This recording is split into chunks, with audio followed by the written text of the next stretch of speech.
Legit faith. And it's just a sort of verse by verse. It's just walking through the New Testament writing of James.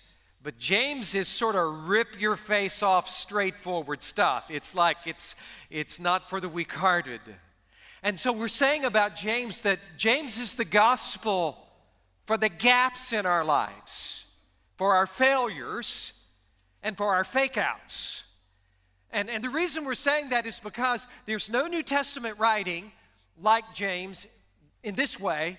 There are 50 command statements, 50 imperatives in James, and that outnumbers the number of commands in any other New Testament writing, some that are much longer.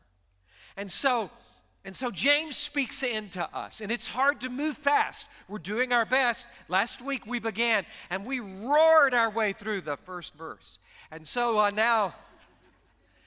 goal for today is verse 2 all the way through verse 12, and I can already tell you we're going to get from verse 2 to 4. Okay, and so just hang in and stay with us. So there's this I think I've told you about this before. There's this sort of common law in modern science, not really provable in a test tube, but scientists, they sort of theoretically observe this. And I think it was first written about in a book in 1952, actually, called The Making of a Scientist. And so this unnamed physicist is sort of quoted, but the kind of common law goes this way: if anything can go wrong, it will, eventually. You know that by a more common name, right? What is that, class? Say it. Yeah, Murphy's Law. That's exactly right. But it turns out, do you know that turns out to be sort of a corruption of how this sort of law originally was written? There's a purer form of it, and it makes better sense, sort of better scientific sense. And the pure form of it says this. The purer form says anything that can happen. Do you see the difference? It's not if anything can go wrong, it will. It's if it's possible for anything to happen, it actually will eventually. Now that's theoretical. It can't be proven scientifically, but theoretically, given enough time, space, and matter, which the universe is abundant in, potentially anything that can happen will. And I think our real life experience might confirm that.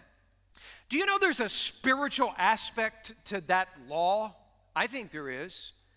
And it has an application to your life. And here's the deal. There are a lot of Christians who really, really want to think that by becoming a Christian, they've become exempt from some things in this life. That by becoming a Christian, it ought to be that there's some stuff I'm not going to have to go through.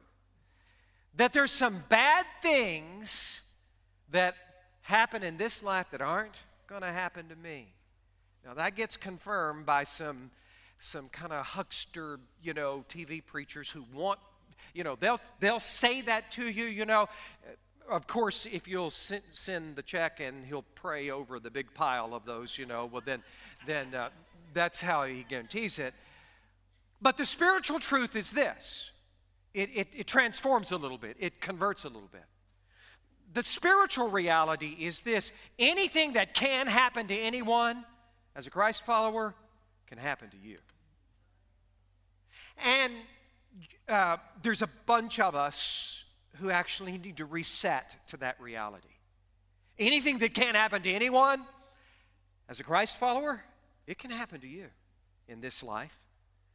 And so there's no special exemption from everything that could happen actually happening to you. And so look at this. This is what James tells us. You got to grapple with that and understand that and then do something about that. So that's how James actually, this is how, I'm not sort of, whistling in the wind here. This is actually how James begins his writing. He's writing to Christ followers who are suffering in the first century. In fact, in about AD 48, he's producing this writing to be spread to Jewish Christians all around him. Why? Because in AD 46 and 47, a severe famine came over Syria and all of Judea, and a famine doesn't mean that much to you and me, but when it doesn't rain in the ancient world, that means the crops don't grow, and that means if there's a famine this spring, we starve this fall. And that's their experience. But it's not just that. Jewish Christians at this very moment are being purged from Jerusalem and the surrounding areas, and that means a loss of everything. That means that they are persecuted and pushed out of their homes and businesses, and they lose all of their wealth, and they lose everything that's meaningful to them, and they're just pushed out into the wilderness to just find their way. That's going on. And on top of that, there's a sort of a serious social, political upheaval going on in Jerusalem at this very time that in a few years are going to bring down the full wrath of the Roman Empire on them. And so these are like enormously suffering times. And so James, writing to them, the very first thing that he says to them, James 1 verse 2, he writes, "Consider it all joy, my brethren,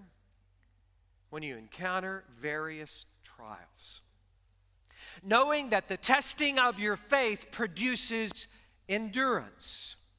And let endurance have its perfect result, that you may be perfect and complete, lacking in nothing." It's a pretty audacious statement to open up with, but it's the Word of God. And the Word of God is supernatural. And His supernatural Word speaks into our lives. It transforms us. Let's allow it to do that. And there is this big idea that is flowing out of just these first 3 verses, supernaturally so. And here's the big idea. The big idea of this whole message is that anything that happens to anybody can happen to you as a believer. We're making that point. But what difference does it make to follow Christ? Following Christ does this. It completely changes how suffering affects you, how you respond to it, and what it can make you to be. And I want to show that to you in the moments that we have. And so today, I'm sharing the first part of a message.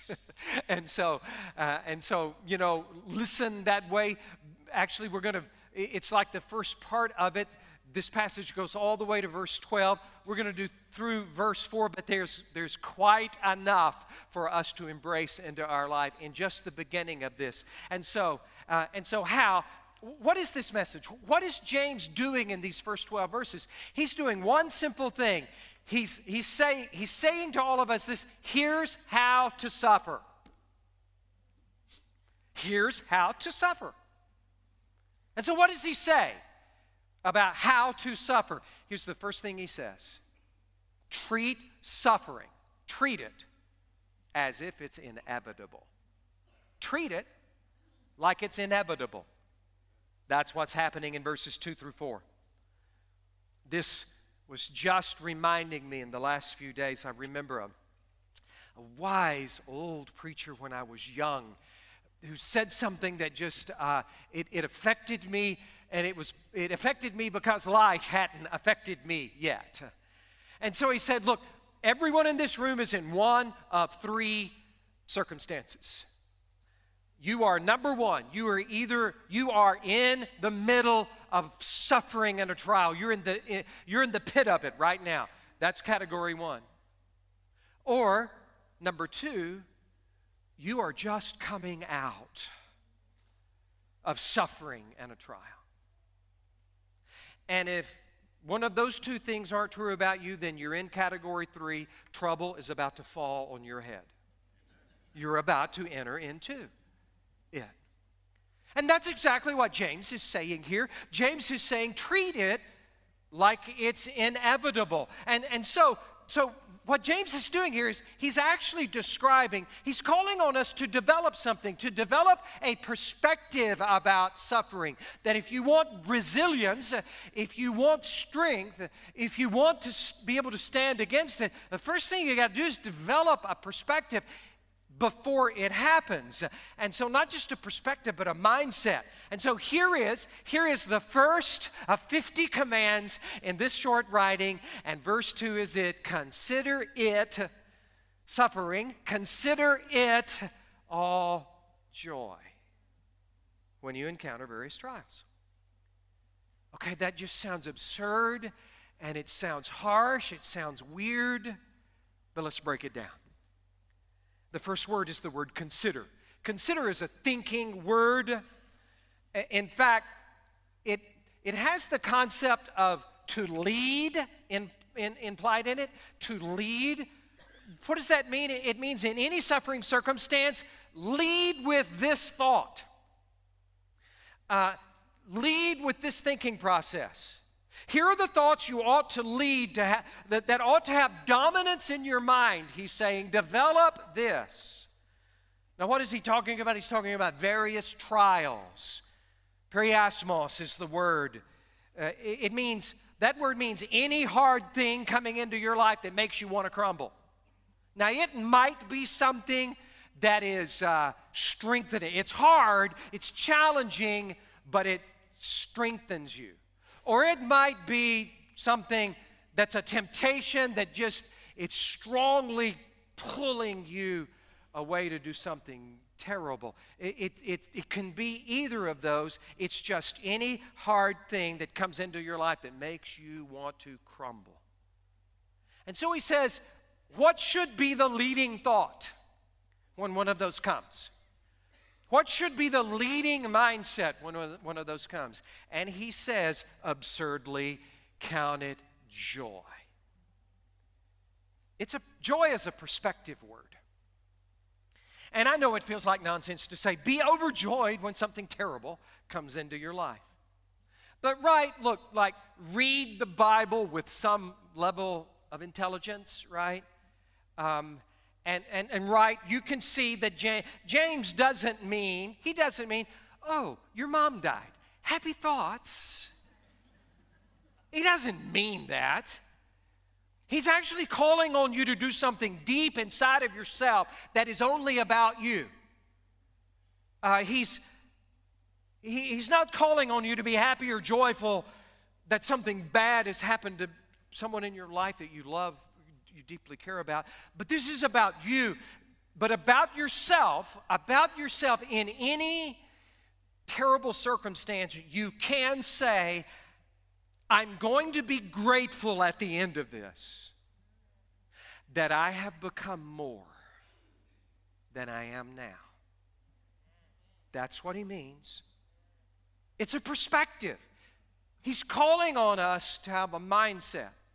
And here's the perspective, and this is where we've been driving to up to this point. He's saying this, look, drive a mindset into your life whenever a trial or adversity comes. This is going to be my leading thought. Suffering matures me. This actually turns out to be a tool of great resilience when you face trial.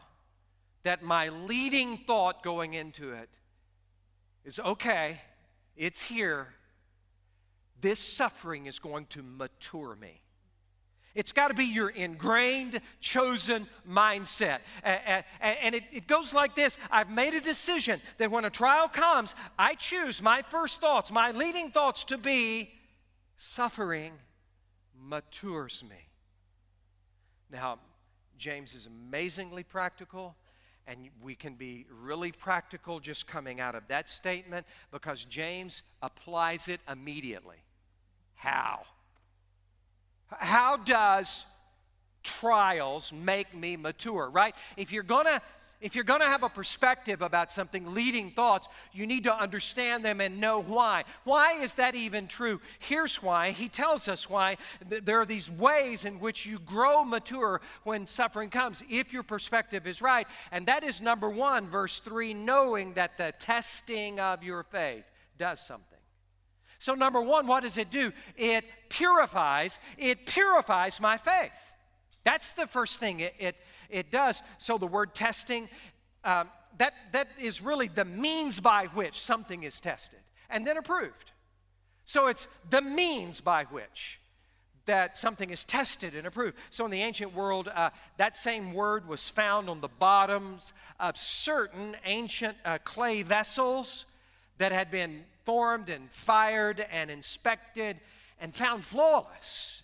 And in that condition, there was a stamp put, engraved in the bottom of those pots, and it was the word dukimion.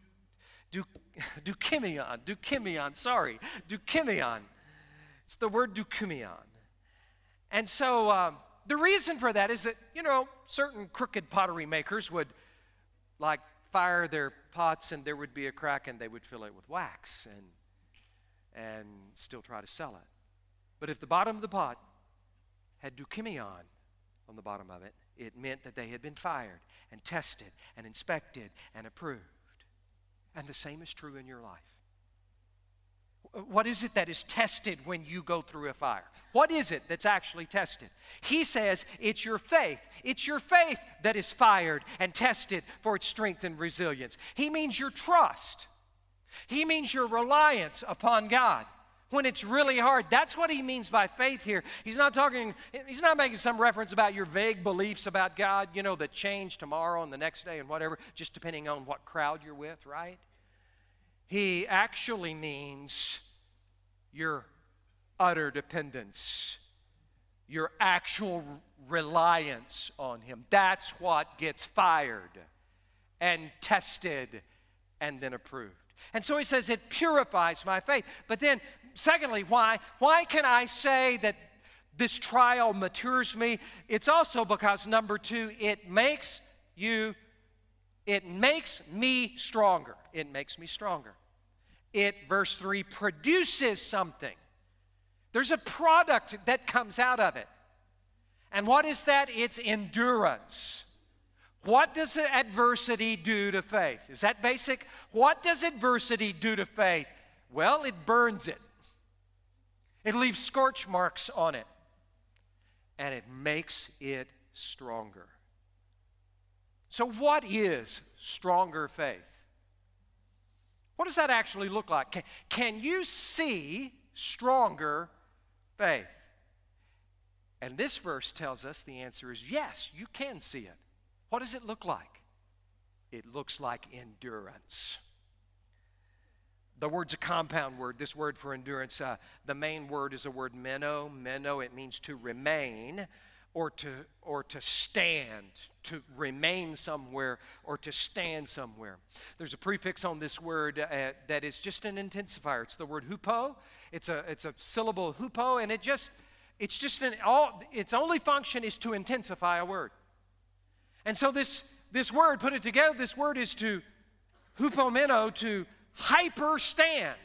It's not just stand, it is to stand with resilience. It is to stand as if you are a concrete post in the ground. It is to stand against whatever comes. That's what stronger faith looks like. It looks like standing no matter what the trial is. And that is exactly what Jesus did for you.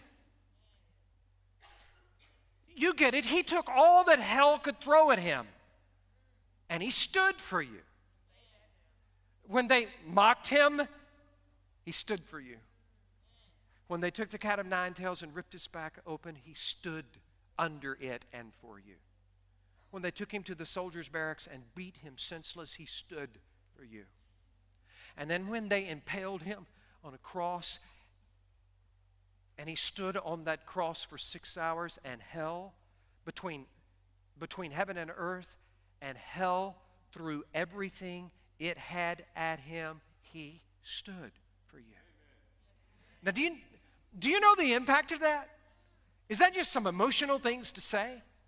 Do you know the impact of that is found in Hebrews 12? In Hebrews 12, it tells us that the death he died, the onslaught of hell he took, the power of his resurrection, the reality that he lives in you, it gives you the power to stand too. Do you want to hear that? Listen to it. Hebrews 12, you're not going to see it, just listen to it. Hebrews 12, 2 and 3, fixing our eyes on Jesus, the author and perfecter of our faith, who for the joy set before him endured. Here's our word. He hyperstood the cross, despising the shame. He sat down at the right hand of the throne of God. Verse 3, for consider our word, make your leading thoughts about him who has endured such hostility by sinners against himself. Why? So that you will not grow weary and lose heart. You can stand because the one who stood for you lives inside of you. All of his strength can reside in you, and you can hyperstand too. And so it makes you stronger. Here's the third. How does suffering how does it make you mature? Number 3, look, it'll just do this. It'll complete you. It'll make you complete. And that's what's going on in verse 4. Let endurance have its perfect result, that you may be perfect and complete, lacking in nothing. Boy, that's a bunch of hyperbole, really and truly. The word for perfect there means to be fully developed, fully complete. You will be completed. It'll make you complete. These 3 things are a part of the perspective. Suffering matures me. It matures me by purifying my faith. It matures me by making me stronger. It matures me by completing me. These are a part of the perspective. So how can I actually say that? How can I say that suffering completes me? That may not sound correct. I mean, how can that be true? Here's how. I know something about you. I know something about a lot of you. Our IT guy is really good. I've had him hack into your emails, and I'm reading them, and I know some stuff about you. Actually, from time to time, and I love this response, from time to time, I'll encounter someone here who's sort of new to church and new to preaching and so forth, and actually they'll be a little shocked at what they hear, and from time to time I'll get this response, hey, did you know, did you know about this circumstance in my life? As if I knew something about their individual thing and I've never met them before. And of course I want to say, yes, I did. I knew. Yes.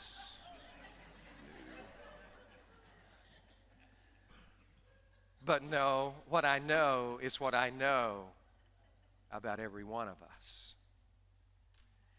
And here's what I know about you. You're incomplete. I am too. And here's how I know. There are certain good things that will never come into our life without suffering. Oh, my goodness. There's no way they can.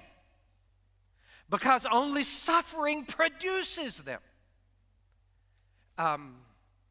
So I have to prove it? I'll prove it. I can name four very good things that cannot even come into your life without suffering. The first of those, humility. Never comes into a life by success. In fact, It simply does not come into a life without humiliation. Success, when there have been times, I don't even know if I can view my life this way, but let's just say it anyway. Success has never grown humility in me. And I don't even know that I can view my life as either success or failure. But I do know this. It only grows selfish pride. Success only grows selfish pride. So Schneetzen said, it will grow pride on our soul like lard on a pig. It only makes me more blind. It only grows a selfish ego and only a false sense of confidence in my own judgment and abilities. That's all that success has ever done for me. Only suffering, only trial has ever produced any humility in any of us. I'll give you another, right? Freedom. Freedom never grows. Spiritual freedom never grows in your life without suffering. Because what is suffering? Suffering is what you feel about something that you've lost. It's a perspective. Suffering is how you feel about something that you have lost, that you think you have to have. For instance, if God were to take something from you that you didn't think you had to have, you wouldn't suffer. You would just say, I didn't need that.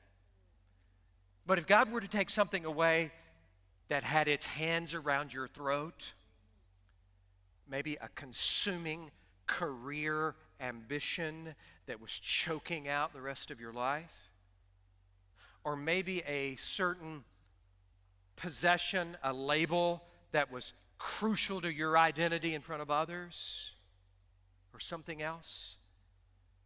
And then God takes that, and you think you have to have that, and so you suffer, but then after a time, you survive it, and then you begin to feel the freedom of not having it, and then you begin to realize that you can live without the bondage of the payments or the bondage of this enslavement, and then you come to know you have freedom. And it never comes in your life any other way. There's another, compassion. Compassion never grows in your life without suffering.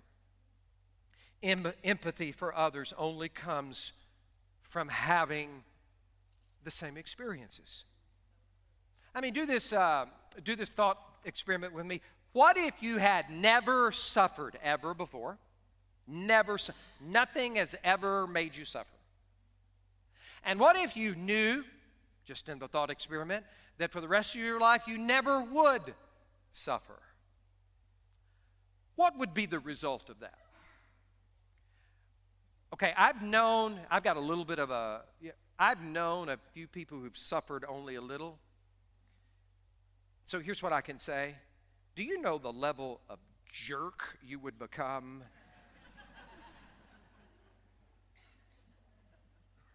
Nobody on this planet would be able to stand you.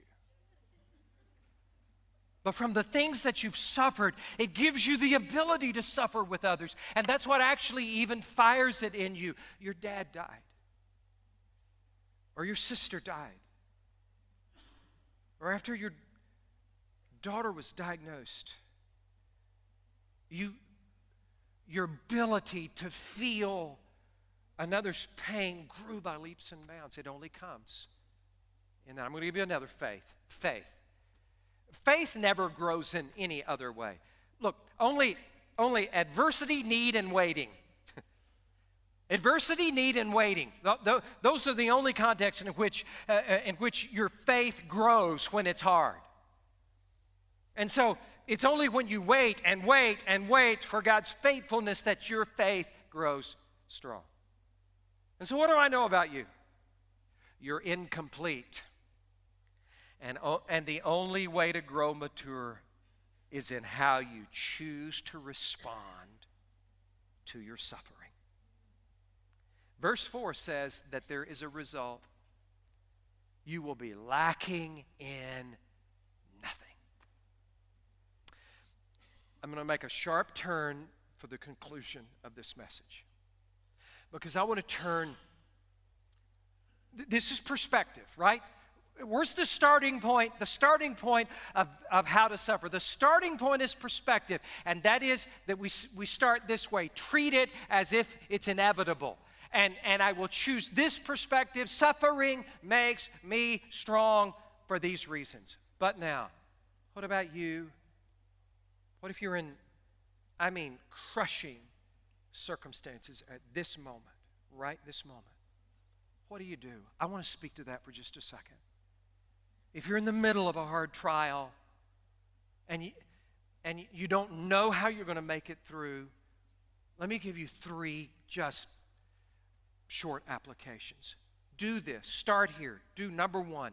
Be honest with your disappointment. Be honest with your disappointment. So, conform your thoughts to yourself. Make them the truth. Make sure you're saying reality to yourself and not exaggeration or hyper self-pity. Make sure. We're being honest with our disappointment. Deal honestly with God. Just when you go to God, don't throw lots of blame everywhere. Just be honest with Him about the true nature of your disappointment. And listen, believe the truth about disappointment in general. Now, I have no verse to proof text this, proof texting. I have no single verse, one phrase in the Bible that says this is the nature of all disappointments. But I can tell you from the sweep of Scripture, here is the nature of every disappointment. It's temporary. The true nature of any disappointment is that it is temporary. Even if they last for this whole temporary life. So don't turn on God. Number two, stay focused on your inner life. If you're going through something crushing right now, turn your focus on your own inner life. And what I mean by that is get it spiritually healthy. And so do things like this. Focus on shedding the anxiety that's all around it. Anxiety is just how you feel about your circumstance. You're in it. No reason to fret about the fact that you're in it. You're in it. So do what you can to shed the anxiety of it all. And focus, now this is so important, and then focus on declaring your trust in God over and over and over. It ought to become a multiple times a day declaration. Just continue to declare your faith, your trust, your dependence on God, and over time that will grow and it'll make you stronger, and you'll see God do some amazing things. Focus, and then focus on your own faithfulness toward God. Do what His Word says. Obey Him. Be near Him. Number 3, last one. Keep thinking correctly about God. Correctly about Him.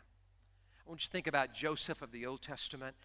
I want you to think about his life and how he suffered over and over for 20 years. And it's like the worst kind of suffering because it was unfairness and injustice. And so family and those close to him and people that he trusted constantly betraying him into a worse and worse circumstance. And this goes on for nearly 20 years of his life. And yet he goes from a pit in the tar pits of the desert to becoming second in command, basically prime minister of Egypt, the greatest nation of the region at the time. How on earth does he do that after betrayal after betrayal after betrayal? How does he do it? He did it with a perspective. And his perspective suddenly gets revealed at the end of the story of his life. In Genesis 50, it's verse 20. It's in the context of speaking to his brothers. And he just says that, here's my whole life. Every single suffering thing that has happened to me, here's my whole life. As for you, you meant evil against me, but God meant it for good. And so how do you think correctly about God in the midst of it? You choose these thoughts. God is good. He is good. Even if I don't recognize it emotionally right now, He's good. His activity, number 2, His activity for me. His activity is always for my good. All of His activity is for my good. Number 3, He will redeem everything that I suffer. Romans 8:18, Paul says, the sufferings of this present time are not worthy. They're not worthy. They're not worth comparing to the future glory that will be revealed in us. There's none of us who fully understands that. But what we can know that means is that God is taking everything I suffer in this moment, everything I suffer, and He will convert that into glory in the life to come. In such a dimension that the way we will look back at our life will be almost as if it were trivial. I read an ancient mystic who wrote something like this. I'm not going to remember it correctly, but I'm going to do my best. They wrote that from heaven, even the most miserable life will seem like one bad night in an inconvenient hotel. Think like that. Let's bow together.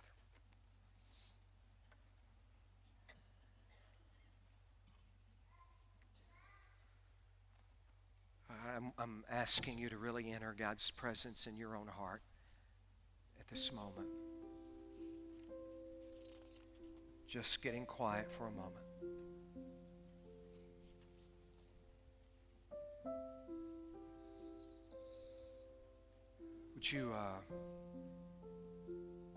Would you just bring to the front of your consciousness the suffering the trial that you're under right this moment?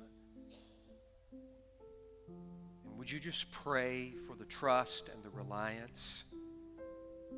Okay, God, I need you. And I need you to bring this thought process into my inner life. That this thing I'm going through, it matures me. And I'm going to let it purify my faith, make me stronger. Let it complete me. Because there are good things that I want in my life. And they will never develop in me unless I walk faithfully through what I suffer. And I pray, God, for every person in this room,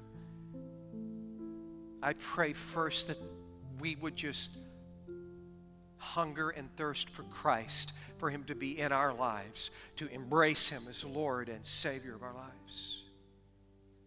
And then second, I pray, God, that you would help us feel and know the strength to stand.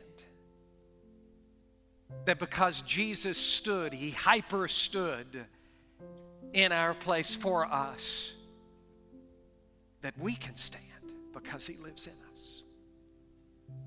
And I pray that we know that strength. I pray it in Jesus' name.